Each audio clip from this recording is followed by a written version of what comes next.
Ravie de vous retrouver pour cette nouvelle masterclass organisée par Nutrition et Santé. Aujourd'hui, nous vous proposons de voyager en Inde.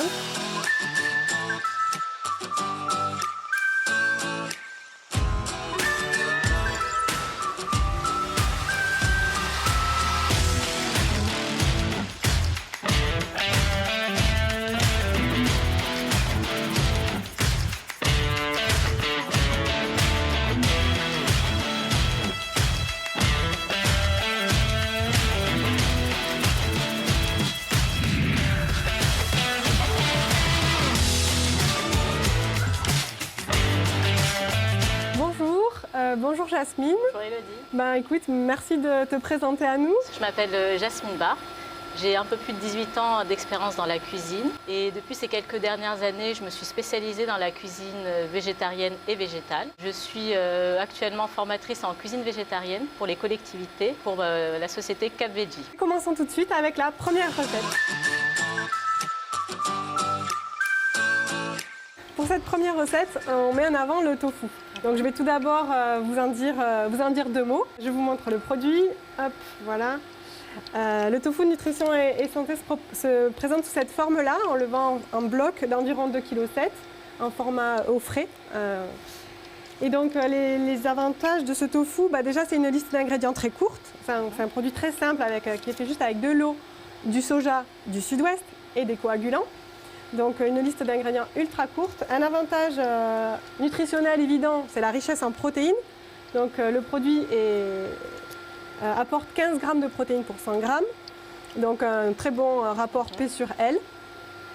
Et puis il a de nombreux avantages aussi en cuisine, puisque donc, comme il est sous cette forme-là, on peut s'amuser vraiment à de multiples usages. On peut le cuber, le trancher, le faire hacher même. Donc voilà. Pas mal de possibilités d'usage et son goût plutôt doux va s'imprégner de toutes les marinades dans lesquelles on va l'incorporer. Okay. C'est bien ça? C'est bien ça. Donc qu'est-ce que tu nous as prévu avec le tofu? Pour aujourd'hui, nous avons prévu d'utiliser le tofu. Donc faut bien l'égoutter dans un premier temps pour enlever l'excès d'humidité. Et vous pouvez le cuber à la main au couteau, comme nous l'avons fait. Et on l'a fait mariner au préalable. Donc je vous montre. Donc l'idée c'est d'avoir des gros cubes, c'est ça? Enfin, des gros cubes de cette manière. Environ 2 cm? Oui, voilà, c'est ça, 2 cm. Et dans les collectivités, vous pouvez utiliser la grille qui fait soit 15 mm ou 20. Ou 20, ouais, d'accord. 20 c'est l'idéal. Donc on l'a fait mariner au préalable. Et ensuite, il suffit de le passer dans de la fécule de maïs, style maïzena, ou fécule de pommes de terre, ça fonctionne aussi bien. Et alors les secrets de ta marinade? Alors la marinade, il y a une base de sauce soja et de l'ail et du gingembre frais. Et un peu de curry pour donner cette petite couleur un peu jaune orangé. Donc une fois notre huile chaude, on peut passer à la friture du tofu. Donc là, on va entendre. Voilà, c'est parfait. Ah oui, c'est bon. C'est parfait. Hop. Ça commence à bien chanter. Hop, hop. Donc là, l'idée, c'est de colorer le tofu. Exactement. Et en collectivité, vous pouvez le faire très bien dans une sauteuse. Pour l'avoir fait et testé, et c'est vraiment très rapide, ça prend entre 10 et 15 minutes pour faire frire environ 5 kg de tofu. Donc, ce qui est pas mal, c'est un énorme gain de temps et le résultat, il est parfait. Donc voilà, vous voyez, il colore très rapidement quand l'huile est chaude. Et donc... Allez, de suite, il prend une jolie teinte dorée, effectivement. Voilà. Donc nous, pour gagner du temps, nous avons préparé déjà en amont. Donc voilà, là c'est le résultat une fois qu'il est frit. Donc pendant ce temps-là, pendant la cuisson pétissant, voilà, on va passer à l'élaboration du curry d'épinards. Donc nous l'avons déjà préparé. Alors, mais par contre, je vais vous expliquer les principales étapes. Alors pour démarrer le curry d'épinards, on commence par mettre un fond d'huile ou de beurre. D'accord. Et on fait torréfier les petites graines de cumin. Voilà. Donc ça prend 30 secondes jusqu'à ce que l'arôme des graines de cumin se dégage et parfume l'huile. Ok. Donc idéalement, les graines de cumin entières? Entières. Ok. Entières. Il faut s'équiper alors avec les graines entières. Et ça marche aussi si on a la poudre? Bien sûr. Okay. Bien sûr. Ensuite, vous ajoutez l'oignon. Donc nous, on a gagné du temps. On avait fait déjà compoter nos oignons, qui sont très bien caramélisés. Donc on ajoute les cumin, les oignons, L'oignon, ok. on remue bien. Ensuite on ajoute l'ail et le gingembre en quantité égale. Il ne faut pas qu'il y en ait un qui domine sur l'autre, toujours en quantité égale. Et si possible haché, puisque ça dégage plus d'arômes. Que pressé. Que pressé, voilà. D'accord, bon bah. Donc voilà, et ensuite... Avant bloc-notes, alors surtout, voilà, aujourd'hui je pense que Jasmine va nous donner pas mal d'astuces. N'hésitez pas, vous, à réagir aussi. Je ne l'ai pas précisé, on passera un temps pour répondre à vos questions. Donc allez-y sur le chat, présentez-vous, posez-nous vos questions et on y répondra. Mais même si elle va vous donner plein d'astuces au fur et à mesure, Et on donc peut noter. ensuite, on ajoute toutes nos épices. Donc les épices moulues, curcuma, cumin, coriandre moulu et paprika. Donc on fait torréfier. Ensuite, on ajoute nos épinards. Donc en l'occurrence, épinards frais ou surgelés. Les deux fonctionnent? Les deux fonctionnent. D'accord, donc en collectivité, on fera avec du surgelé? Ce sera plus pratique Souvent. en surgelé. Et ensuite, on termine par le lait de coco. Voilà. C'est ça qui va venir faire qui la va donner sauce. cette petite sauce un petit peu Crémeuse. veloutée, crémeuse, exactement. Ok. Et pour finir, on ajoute du jus de citron. Voilà. Et à la fin, quand on a stoppé la cuisson, le garam masala, qui est un mélange d'épices qui va venir pimper le curry et apporter un petit côté frais épicé à la fin du curry. D'accord, donc cette épice-là, tu la conseilles en fin de cuisson? En fin de cuisson, jamais au début. Systématiquement, Oui, le garam masala. Le garam masala en fin de cuisson, c'est beaucoup mieux. Ok. Et donc voilà, notre curry est prêt. Je vais stopper. Très appétissant. Donc, nous allons passer au Au dressage, dressage, de la ok, je te première fais passer assiette. une assiette. Donc vous préparez une petite timbale de riz. Ensuite, allez, hop, on vient dresser les épinards. Ça sent avec- vraiment bon. Plus il y a de sauce, mieux c'est. Hein. Et ensuite, on vient dresser hop, quelques... Tofu croustillant. Hop. Bah, je vais goûter les pour vérifier si c'est si croustillant. Hop. Et très parfumé le tofu. Mhm. C'est à la fois croustillant, donc il y a de la mâche aussi. Mhm. Le fait d'avoir coupé un gros cube comme ça. Et c'est très goûteux. C'est très goûteux, c'est très bon. Passons à la deuxième recette. Les émincés nature à la sauce korma. Donc là aussi, je prends un petit temps pour vous parler des émincés nature. Donc de nos émincés nature, soja et blé. Donc voici le produit tel qu'on le vend. Donc il est vendu surgelé en vrac, en carton de 3,5 kg. On peut l'utiliser directement d'ailleurs surgelé ou le faire décongeler. C'est un ingrédient vraiment simple, sans colorant ni conservateur, bio et fabriqué en France. Les avantages nutritionnels, c'est sa richesse en protéines, donc 24 grammes pour 100 grammes de protéines, un bon équilibre des acides aminés puisqu'on a la complémentarité entre le soja et le blé. C'est aussi pauvre en matières grasses et en acides gras saturés, donc on va pouvoir le cuisiner, ajouter des matières grasses dans la recette, avec un P sur L, donc supérieur à 1. Donc beaucoup d'avantages nutritionnels. Et en cuisine aussi, ses atouts, c'est notamment le fait qu'il ait un goût assez céréalier, assez subtil, qui je pense va pouvoir effectivement se marier dans une multitude de recettes et certainement très bien avec qui match très bien tous les avec les épices indiennes. Dernier avantage, on peut noter, c'est sa texture fibrée qui va apporter à la fois de la mâche en bouche tout en restant moelleux. La particularité de cette recette, c'est qu'on va utiliser des épices en grains. Donc je vous montre, on a de la cannelle, on a du laurier, on a de la badiane ou anis étoilé et des petits clous de girofle et la cardamome. Et alors, à savoir, pour la cardamome, ça se présente sous forme de gousse, mais pour dégager les arômes, Oui. il faut les écraser, les piler pour libérer les petites graines. libérer les petites graines, et c'est ce qui va venir parfumer. Et du coup, on se retrouve avec des petites graines noires odorantes, parfumées, C'est frais, qui rappellent l'odeur du chai, c'est ça. ce qu'on met La fraîcheur ouais. dans le thé indien au lait. Donc voilà, l'huile est bien chaude. Et donc je vais d'abord faire torréfier mes épices. Alors c'est très rapide comme étape. C'est vraiment... J'imagine que la qualité est optimale si on utilise les formes brutes comme bien ça. Bien sûr. Mais si on n'a pas... Le goût est plus authentique. Voilà, avec des épices avec en des grains. épices brutes comme ça. Donc là, tout de suite, tu vas sentir. Regarde, lui, il a déjà pris. Ah oui, c'est impressionnant, on a déjà c'est- la cannelle. C'est très le rapide. beurre de Et surtout, cannelle. ne faites pas brûler vos épices. Sinon, ça D'accord. gâterait le goût de la préparation. Donc là, une huile c'est bien chaude, mais bien on chaud. est, on est Voilà. attentif. Et là, stop. Là, j'ajoute mes oignons. À Donc pas les là, faire brûler. ils ont été déjà caramélisés au préalable pour gagner du temps. Donc ça va être très rapide.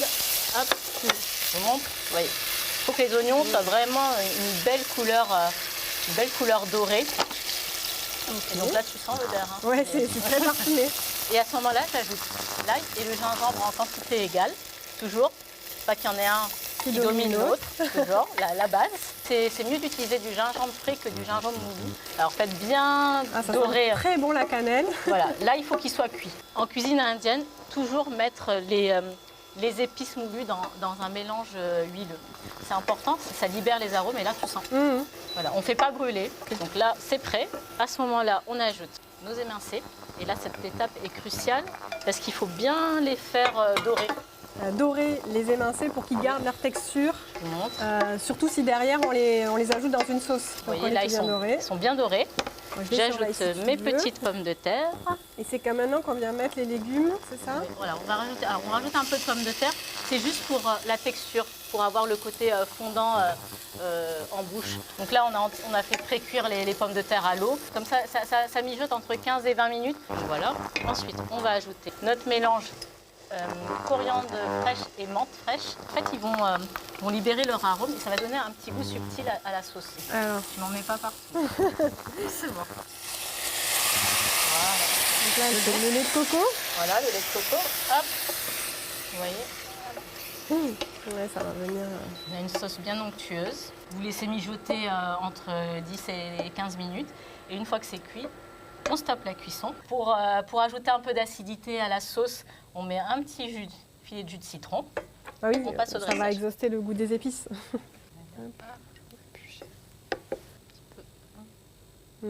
Toujours la petite touche de gourmandise. Voilà. Et voici votre assiette. Un cormat d'émincé végétal aux petites pommes de terre.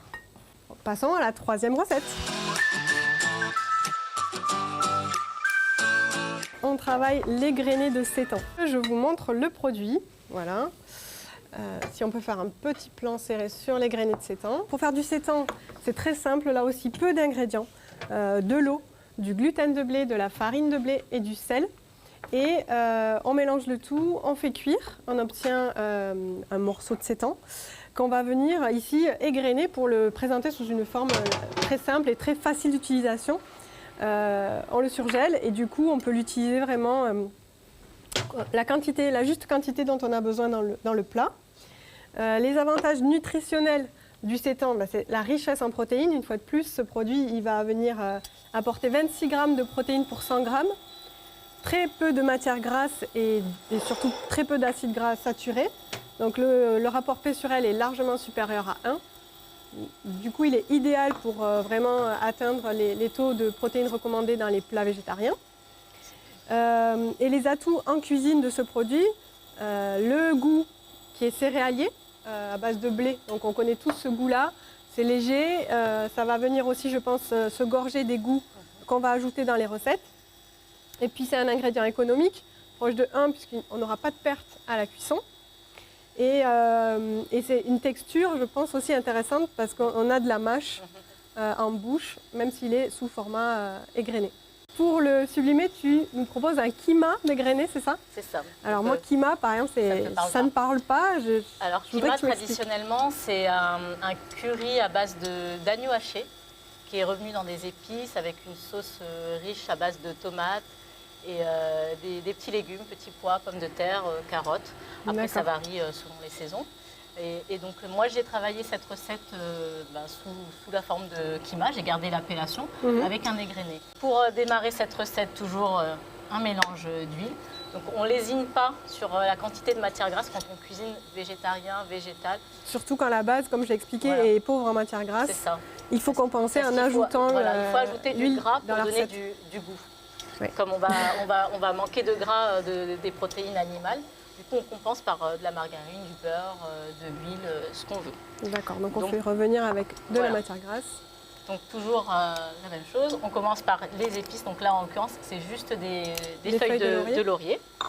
Et là, je vais ajouter mon oignon. Alors, que j'ai déjà fait caraméliser en amont. Les besoins du direct. Voilà, pour gagner du temps. Il faut vraiment que les oignons soient cuits, confits, bien caramélisés et dorés. Ouais, D'accord. c'est très important.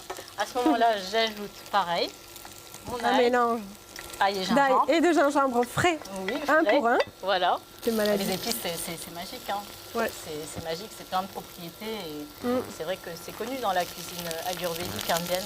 Et oui, mais nous, malheureusement, on ne les connaît pas assez. On a toujours des hésitations, je pense, à les doser. Et donc, c'est vraiment super que tu puisses nous expliquer bien aujourd'hui comment Je démystifie la cuisine Exactement. indienne. tu nous aides. Donc voilà. Beaucoup, je pense. Donc là, j'ai ajouté les grainés. Et donc là, cette étape est importante. Il faut bien le faire caraméliser. Donc voilà, là, il commence à être joli. Et là, ce qu'on va faire, on va ajouter, tiens, des petits pois, Mhm. des pommes de terre. Et on va ajouter notre mélange d'épices. Alors, toujours la même chose que tout à l'heure. Le curcuma, le paprika, la coriandre moulue et le cumin. Donc, j'ajoute. Voilà. Là, ça a déjà une belle couleur. Ouais. Avec Donc, quoi c'est on là déglace. qu'on peut ajouter Là, la sauce tomate. exact. Oui, elle l'avait dit. C'était une recette à base de sauce tomate. Je ne vais pas tout mettre parce que je veux garder quand même une belle couleur. Ok. Je ne veux pas que ce soit trop tomaté. Tu Trop vois. rouge, Voilà, d'accord. trop rouge. Voilà, on a une belle couleur orangée. Et pour apporter ce goût umami, tu sais, quelque chose qu'on a envie, qu'on retrouve souvent dans le goût de la viande, Ouais. et ben, je sais que c'est pas très commun dans la cuisine indienne, sauf dans quelques régions du nord de l'Inde où il y a eu des influences mélanges, chinoises. ouais. On Ah bah utilise oui. de la sauce soja. D'accord. Donc là, je vais ajouter quelques gouttes. Voilà. Un peu de peps. Un peu de Tiens, je fond. te laisse ajouter la menthe. La menthe fraîche. Alors, vous pouvez utiliser de la menthe Ou fraîche séchée. ou séchée. En collectivité, ça s'y prête bien, la menthe séchée. Et pour l'avoir testé, je trouve que ça donne Ça fonctionne aussi. ça donne un bon goût. D'accord. Et donc là, je vais ajouter un petit peu d'eau. Un tout petit peu. Pour faire une sauce quand même. Voilà. L'idée, c'est de... Mais tu vois, la sauce, elle est un petit peu liquide. Ouais. Alors moi, j'ai piqué une astuce aux Italiens. Ok. Bah, vraiment, Des tu Chinois. pioches partout. Et donc l'astuce, c'est piquer Donc, on est aux en Italiens. Inde, mais international. Je vais baisser le feu, voilà. Ok. Donc, vous prenez un peu de fécule de maïs et j'utilise la super crème, Ben voilà. la Donc, crème de soja. En 2024, en plus, vous pouvez retrouver maintenant en format 1 litre. Ouais. Donc je pense que ça, c'est idéal pour la Très cuisine en Et collectivité. donc je vais ajouter un peu de crème. Tiens, prends. Ok. Il faut mélanger. On mélange? Ouais, Je tu peux mélanges. Du coup, comme notre sauce, elle n'est pas assez... je trouve qu'il n'y a pas assez de sauce. Donc je rajoute un peu d'eau. Et pour avoir une belle sauce brillante, tu sais, glowy, Mhm. donc on va ajouter Cette petite, mixture. Voilà. ce mélange, ok. Et du coup, tu vas voir, ça va lier et on aura une belle petite sauce onctueuse. Vas-y, tu peux. Allez, j'y vais. Il n'y a pas de grumeaux, t'inquiète pas. Non, ça va. Ça s'est bien mélangé. Voilà. Et tout de suite, instantanément. Et On laisse déjà, encore mijoter un petit peu on plus. laisse un petit peu mijoter. D'accord. Et donc, Et tu nous proposes aussi un service. alors, il faut tu sais, oui. le garam masala, Le garam masala, toujours. Donc là, votre sauce est prête. présent aussi. Donc j'ajoute mon Le garam masala, à la toujours, fin, à la fin. qui va Voilà. venir donner le peps. Le Donc, peps. le peps, mais pas forcément le piquant. On est Non, pas le d'accord. piquant, à ne pas confondre, parce que dans la cuisine indienne, c'est vrai qu'on parle beaucoup d'épices, Voilà. mais c'est des épices qui vont donner l'aromatique, le goût du parfum, Mhm. sans donner le piquant. Ouais. Après, c'est au choix. Hein. C'est- Et effectivement, donc, c'est- après, ça a donc, bien on lié a la sauce. coupé la cuisson, Ouais. donc on va ajouter La touche d'acidité. le petit le jus de citron. le petit jus de citron. Voilà. Et là, c'est prêt à être dressé. Donc on va proposer deux types de dressage. D'accord. Un dressage classique avec du riz. Ouais. Ah oui, du coup, avec façon Avec- street food alors. Oui, façon street avec, food. Donc, on va... à emporter. Donc vous présentez une petite timbale de riz et après la sauce à côté. Moi, ce qui est agréable, c'est d'avoir les grainés. Au départ, on a la sauce Mhm. et puis on a la mâche de les grainés qui est agréable. J'ai pas pris de pommes de terre, mais je pense que ça, Alors, c'est sympa attends, de je vais- jouer le contraste. Hop. Et ensuite, on va ça. faire en présentation street food. Donc vous prenez un pain de pita Ok. et puis il y a juste On le un garnit salade. avec On le la garnit. sauce, quoi. Oui. Voilà, Mm. c'est ça. Ouais, ça va plaire aux ados. Oui, ça, les ados, ils adorent en plus manger avec les doigts. Ouais. Je sais que la street food dans la collectivité, c'est un succès garanti. Ouais. Clairement, D'accord. clairement. Et pour apporter un petit peu de fraîcheur, vous pouvez l'accompagner d'une petite sauce style raïta. Donc là, en l'occurrence, on l'a fait avec du yaourt de soja. On a ajouté des carottes, du concombre, quelques oignons rouges et du citron et du sel. Donc, c'est une recette simple que je te l'ai mise, la recette. Donc, elle fait partie de la recette complète. Ok, donc c'est korma et kima dégrainé et ça. raïta pour vraiment pouvoir faire la recette entière. Voilà. Avec le raïta, ça apporte un peu de fraîcheur. La fraîcheur. C'est ça, et de l'acidité. D'accord, le yaourt, pour compenser. C'est ça. Pour résumer, si on résume un petit peu, on a utilisé donc le tofu nature frais que propose Nutrition et Santé. On l'a utilisé dans un tofu palak, donc on retient la croustillance, la marinade aussi, qui a permis de parfumer le tofu. C'est ça. Et le fait de bien faire frire le tofu, enrobé de maïzena qui a permis d'avoir une super texture vraiment gourmande. On a deux textures, la texture fondante et croustillante en même temps. Ouais, c'est ça, c'était chouette. Sur les émincés nature korma, facile d'utilisation, mais il faut bien les faire revenir avant d'incorporer les liquides de la sauce. Oui. Et bien sûr, donc, les épices, les secrets des épices. J'espère que vous l'avez bien noté. Et puis sur le kima dégrainé de sétan, donc là aussi, on l'incorpore avant les sauces et on les fait bien revenir. Exactement. Pour vraiment caraméliser et donner le goût des épices à les grainés de sétan. Pour le tofu, combien de temps faut-il le faire mariner? Je crois que tu l'as peut-être dit, mais... Oui. Alors pour la marinade du tofu, on préconise 24 heures à l'avance, ce qui est meilleur. Nous, c'est ce qu'on a fait, c'est pour ça qu'il avait vraiment du goût. Mais si vous n'avez pas le temps, en collectivité, minimum une demi-heure, voire 1 heure. Ça suffit largement. J'ai une autre question de Christophe qui me demande si ces plats peuvent fonctionner en liaison froide, à J+1, J+2. Est-ce que ça fonctionne bien? Est-ce qu'on peut les... Alors, le tofu, on l'a testé. Réchauffer, c'est pas trop ça. C'est moins bon. On perd du croustillant quand on le réchauffe. On l'a testé, mais c'est vrai qu'on n'a pas ce côté croustillant qui vient d'être sorti de la poêle. Ouais. C'est dommage. J'ai également une autre question sur la première recette que vous avez faite, mesdames, le tofu palak. On me demande combien de temps faut-il laisser ou laisser égoutter le tofu pour qu'il soit prêt à l'emploi? Alors, tout dépend des marques et du conditionnement, parce que moi j'ai déjà vu du tofu où on ouvre le paquet et il n'y a quasiment pas d'humidité, donc juste prendre du papier absorbant. Après l'humidité, il faut savoir que c'est normal, l'humidité qu'on trouve dans le paquet de tofu, c'est le sérum du tofu. Donc en fait, il continue de coaguler et de se serrer et donc il évacue cette eau. C'est comme quand on égoutte un fromage en fait, c'est pareil, c'est le même principe. Donc il faut égoutter ce tofu et puis je pense que, comme tu disais, avec un peu de papier absorbant, mais c'est rapide. Oui, c'est très rapide. Très rapide, il n'y a pas besoin de le laisser longtemps s'égoutter. On vous envoie les recettes, ne vous inquiétez pas, vous aurez vraiment le détail avec les quantités et les étapes détaillées de toutes ces 3 recettes. On vous envoie aussi un petit questionnaire, n'hésitez pas à nous faire un feedback. Dites-nous ce que vous voulez améliorer. Et puis on se retrouve bientôt. Merci Jasmine. Merci. Merci à vous. Merci à tous. Au revoir. Au revoir.